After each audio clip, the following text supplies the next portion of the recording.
As the virus rages on, the opportunity to see a doctor in person is getting increasingly difficult. And of course, every up-close human interaction is risky at this point, and that makes telehealth a much more attractive alternative. It allows you to still see your doctor, just in person, not in person. Right. To help explain how this all works, Adam Hartage is with us. He's the CEO and founder of Remote Health Solutions.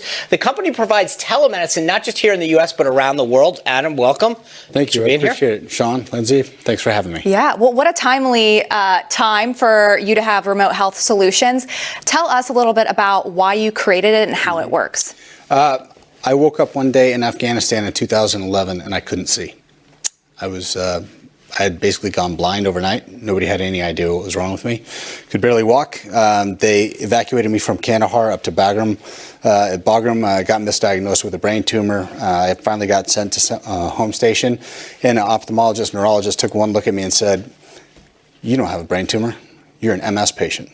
And sure enough, he was right. I had multiple sclerosis. But the point of all that is that with the ability to look remotely with technology, had it been available back then, we could have avoided the misdiagnosis, avoided all the trying to evac people around. We could have realized just by putting me as a patient in touch with a specialist. Right. That. So how can we optimize this now during this current crisis?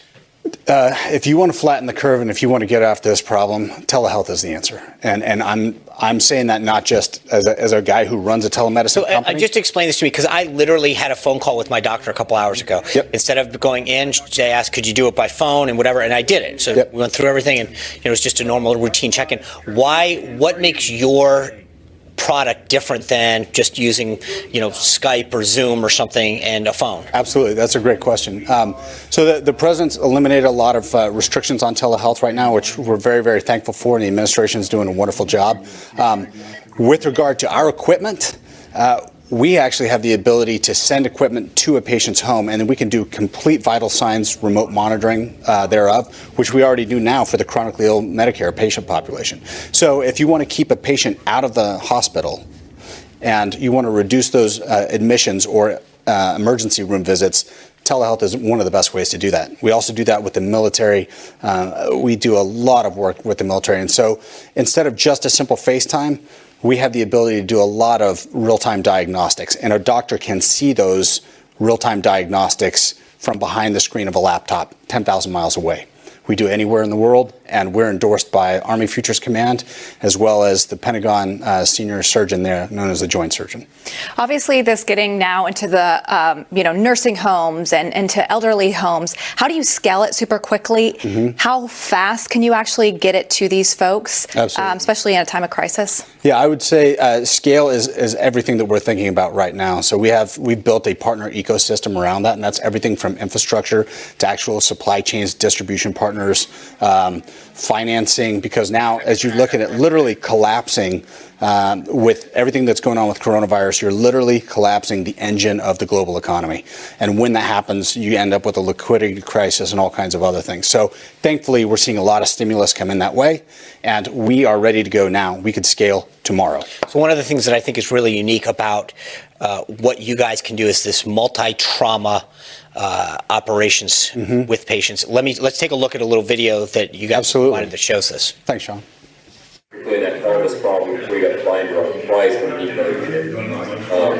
we'll start working on that. You think he's controlling his airway enough, and no headache. So let me ask you, we're looking at what right now? A patient is being taken care of, but how many doctors or medical professionals are? Right. You've got a whole range of military medics who are there, and they're consulting remotely with a physician who is guiding them through some advanced procedures that they wouldn't be able to do normally. And so those are active duty military service members. The person that's on the other end of that is a military physician. And the military, this is what you're looking at right there on the screen is called a VirTac, or a virtual exam room tactical. And that's our workhorse product for the military. We also are the only vendor of a software called BatDoc, which is an Air Force Research Lab developed remote patient monitoring capability where they can monitor 6 or 12 patients at any given time. Wow, that's great. It's amazing stuff. That is really great. Well, really appreciate all you're doing, Adam, and especially in a time of need like this. Thank you so much. Thank you, Lindsay. Thanks, John. All right, well, we just want to take a moment to show you how deadly the virus has been here in the United States. As you can see by the chart, New York has been hit the hardest.